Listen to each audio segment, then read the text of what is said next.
공수처장님, 저는 대한민국 공수처의 낙후된 인권의식과 법리검토 수준에 정말 큰 우려를 표합니다. 대통령이 구속영장 청구된 날 국민 세금으로 와인 파티에서 국민들 마음 아프게 했죠. 일반 국민들도 수사받을 때 영장 청구된 사람은 무죄 추정도 받고 억울한 사람이 있을 수 있고 또 가족들도 지켜보고 있습니다. 이런 게 말이 된다고 생각하십니까? 저희들 그 구속영장을 청구한 날 그 직전에 2차 체포영장을 위해서 우리 수사기획관 등 많은 직원들이 애를 썼습니다. 특히 네, 좋습니다. 네, 그 정도 들을게요. 버스 밑으로 들어가 이게 여러 가지 아니 많은 애를 썼다고 해서 있고요. 구속영장 청구한 날 했다는 게 말이 그걸 변명한다는 것 자체가 저는 인권의식의 수준을 보여준다라고 생각하고요. 아까 공수처장님 스스로가 박한수에 대해서 관할 오류로 중앙지법에 청구했다라고 했습니다. 이 중요 사건에서 관할 오류가 있었다는 걸 스스로 인정하고 있는 거고요. 이상민 장관 케이스도 마찬가지예요. 사건을 가져갔는데 한 달 동안 아무것도 안 하다가 경찰에 슬그머니 내려보냈습니다. 수사권이 없다고 판단했기 때문으로 보여져요. 또 무엇보다 대통령은 직권남용 내란죄 수사권이 없는데 공수처가 끼어들면서 이런 문제들이 야기가 된 것입니다. 아까 공수처장께서는 서부지법에서 체포 구속영장 발부받았기 때문에 정당하다 이렇게 말하는데 저는 전혀 그렇게 생각하지 않습니다. 중앙지법에서 기각이 될까봐 또 까다롭기 때문에 서부지법으로 가서 발부받아 놓고 저는 거꾸로 말하는 것이라고 생각하거든요. 이게 유명한 판례가 있어요.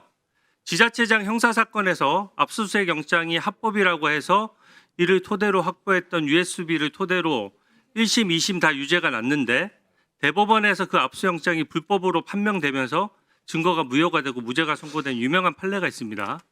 저는 내란죄 수사권은 대법원까지 확실히 문제가 될 것이라고 생각합니다. 특히 서부지법에 청구한 영장이 4년 만에 처음이다. 이건 진짜 문제가 있는 거고요. 영장을 중앙법원에 쭉 청구하다가 갑자기 법원을 바꾸는 것도 법조계 전반에 한번 물어보십시오. 다 이상하게 생각합니다. 그래서 까다로운 중앙을 피해서 서부로 영장 쇼핑한 것 아니냐는 지적이 나오는 겁니다. 제가 아까 처장님 해명하는 거 잘 봤거든요.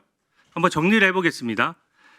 대통령 관련된 압수영장은 피의자가 여러 명 있는데 이상민 장관의 주거지가 중앙지법 관할에 강남이니까 간신히 걸려서 중앙지법에 청구했다. 이런 거죠.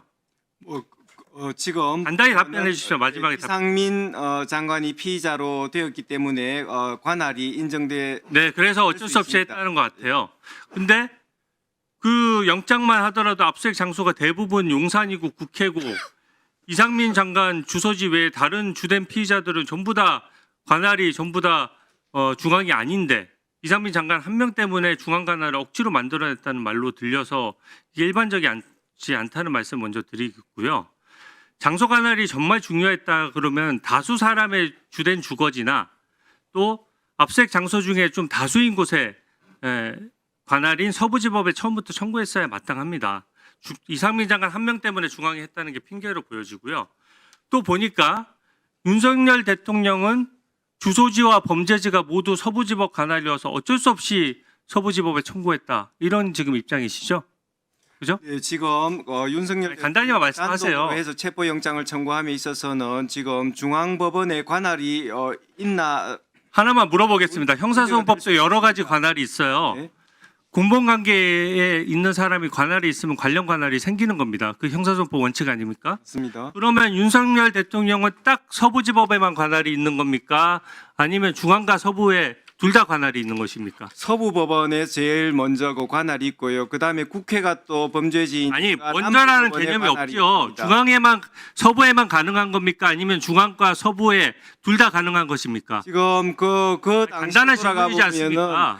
지금 중앙법원 같은 경우에는 피의자가 지금 이상민 장관이 포함되어 있을 때는 중앙법원의 관할이 생기지만 지금 범죄지나 피의자의 소재 그러니까 중앙 서부에 둘 다 관할이 있는 거예요? 하면 지금 중앙법원에 그 관할이 생기는 것은 그때 피의자로 들어간 이상민 장관이 포함될 때는 관할이 생깁니다. 그러면 이상민 장관의 포함 여부에 따라 딱딱 바뀐다는 이런 얘기는 그렇지만은 저희들이 이제 그 이후에 이제 저는- 수사를 진행하면서 잠깐만요. 이상민 장관이 이제 그 타겟에서 맞습니다. 제외되면서 저는 공수처장 해명이 진실에 기반하지 않고 순간순간 상황에 맞춰서 법리와 변명을 지어내고 있다고 생각하거든요. 5번 PPT 좀 띄워주세요.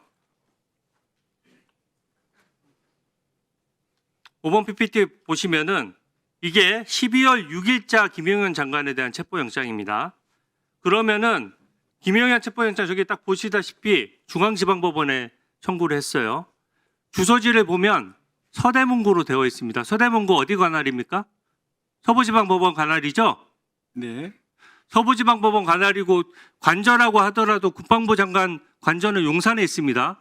그러면 아까 그 논리대로라고 하면 윤석열 대통령 그 주소지나 범죄지가 서부지법 관할이어서 어쩔 수 없이 청구했다라고 하면 지금 김용현 장관도 똑같은 상황이고 똑같이 주소지가 서부지방법원 관할인데 왜 김용현 전 장관은 12월 6일자로 중앙지방법원에 영장 청구했습니까? 지금 2024년 12월 6일자 그 김용현 피의자에 대한 체포영장은 지금 압수수색 영장 그 1권에 의해 가지고 한꺼번에 청구된 것입니다. 여러 피의자 그래서 압수영장이랑 같이 청구했기 때문에 체포영장을 청구했다는 얘기예요? 저희들은 그런 부분에 있어서 지금 네, 법리적으로 말이 안 되죠. 자, 좋습니다. 중앙법원에 PPT 청구했습니다. PPT 6번 띄워주세요. 김용현 장관만 그런 게 아니에요. 여인양 반첩사령관 영장입니다. 12월 8일자에 청구했어요. 이거는 지금 그때도 이게 지금 중앙지방법원에 청구했는데 주소지 한번 보십시오. 과천시면 안양지청 관할 아닙니까? 예. 그리고 그 관할에 대해서 왜 대통령 영장과 김용현 영장 또 그 여인양 반첩사령관 영장이 다 동일하게 같은 조건이고 같은 인적 관할로 주소지가 다 동일한데 왜 이것에 대해서만 전부 대통령에 대해서만 어느 순간에 서부지방법원으로 도망가다시피 영장 쇼핑했다는 전체적으로 점을 보면 지적하는 겁니다. 2024년 12월 8일 그 여인영 피의자에 대한 그 체포영장 청구는 군사법원으로 가야 되는 것입니다. 그렇지만 12월 8일 저희들 기록 1건에 의해서 여러 피의자들에 대해 압수수색 영장과 함께 청구되다 보니 수사의 편의상 지금 중앙법원으로 청구되었는데 지금 와서 따져보니 그 부분은 중앙군사법원에 청구돼야 되는 것이 맞습니다. 질의하신 분들이 지금 누구십니까 지금? 우리 주 의원님은 1분이요? 네. 1분. 아니 저는 공수처장 말씀이 지금 수사 상례랑 전혀 맞지를 않아요. 어떤 영장을 청구하는 건 그 영장별로 관할이 있는 겁니다. 그리고 관련 사건 관할이라는 게 있는 거예요. 근데 지금 말씀은 그때 지원해서 하는 말씀인 게 분명한 것이 체포영장과 압수영장을 같이 청구했는데 압수영장의 관할이 중앙지방법원에 있으면 체포영장도 중앙지방법원에 관할이 있다. 이런 논리거든요. 그러면 대통령 체포영장도 만약에 같은 날에 소재지를 파악하기 위해서 통신영장까지 넣었으면 중앙지방법원 관할이 된다. 이런 뜻입니까? 저는 이게 지금 체포영장과 압수영장은 다 각각 별개이고 또 이 김용현 장관이나 여인영 방첩사령관 보셨다시피 주소지를 기준으로 하는 것도 일관되지 않아요. 중앙에 계속 청구해 왔으면은 사건별로 관할이 있기 때문에 중앙에 계속 청구를 하는 겁니다. 어느 시점에 서부로 옮겼는지 누가 그런 건의를 했는지 밝혀주세요. 의원님, 간단히 말씀드리겠습니다. 12월 6일, 그다음에 12월 8일 두 번에 걸쳐서 청구한 영장은 기각되었고, 그다음에 12월 16일 날 지금 청구한 영장은 서울중앙법원에서 발부가 되었습니다. 처음 지금 압수수색 영장을 청구하면서는 여러 피의자들이 관련되어 있기 때문에 저희들이 서울중앙지방법원에 관할이 있다고 보고 청구했습니다.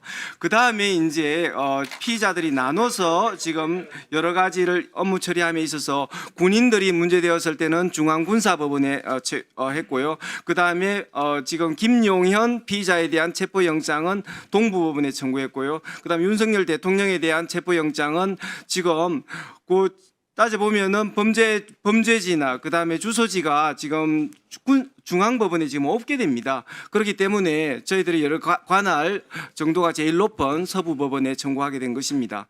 여러 가지 저희들이 처음에 의원님께서 정확하게 지적하셨듯이 서울중앙법원에는 청구에 군인도 들어가 있고 또 다소 좀 명확하지 않은 측면이 있지만은 그 뒤에 수사가 진행되면서 관할을 정확하게 정리해서 중앙군사법원에 갈 것은 중앙군사법원으로 그다음에 서부법원, 동부법원 이렇게 나누어서 뒤로 갈수록 그 관할에 있어서 저희들이 적법 절차를 더 지켰다는 그런 말씀을 드립니다.